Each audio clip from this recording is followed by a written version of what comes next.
Did you think those 2 picks that you ran into right before that, where there was a little something extra he put on that? Because that seemed like one of the reasons you were a little frustrated. Oh, so you did see it. So I don't need to answer that then. I don't need to answer that. How frustrating overall was it? Not only with the foul calls, but just the way that they defend, and things like that? It wasn't so much of how they defended tonight. I think from the jump, they was the more physical team from the beginning of the game, and it carried out throughout the whole game.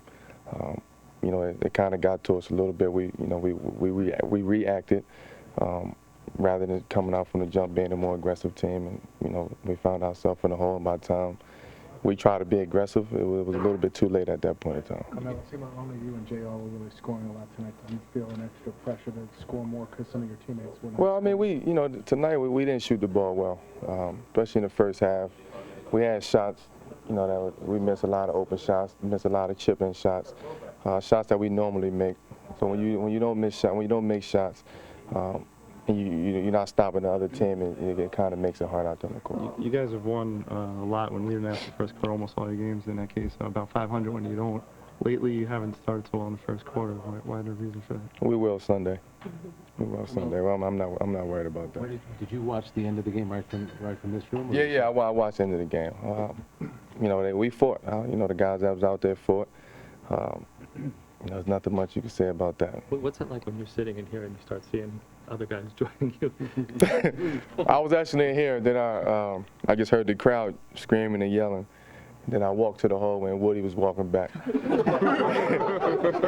I was actually in the shower, came back and Tyson was sitting right next to me. So it was, once I saw that, it was just, that's how the night was going. What do you think when your coach does get kicked out right after you?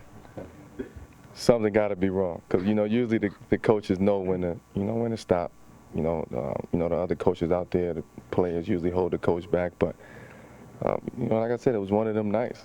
Melo, do you think he was trying to back you up there for the refs to get them to recognize that there were calls that they missed? Well, I'm pretty sure the refs knew the calls that they missed. It was a tough night. It was a tough game. Chicago-New York game will always be a physical game.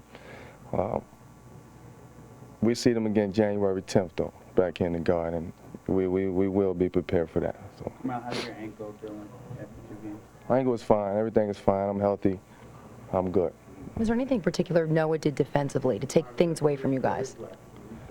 No, not at all. They let him be very aggressive tonight from the jump. And when he's very aggressive like that, and they allow that to happen, then he's the anchor of that team. He's the motor of that team. So when he gets it going, as far as being the aggressor, everybody else follows. Rockets and Bulls, such different styles, but you dig big holes both times. You concerned about that? No, not at all. Not at all. I was back here in the Rockets game. Tonight, I was out there. We fought back. We lost by 5 or 6 tonight. January 10th, though, we'll be back in the Garden. All right, thanks, Kamal. All right. Thanks, Sunday on MSG. The Knicks look to continue their dominance at home. Knicks, Timberwolves. Sunday on MSG.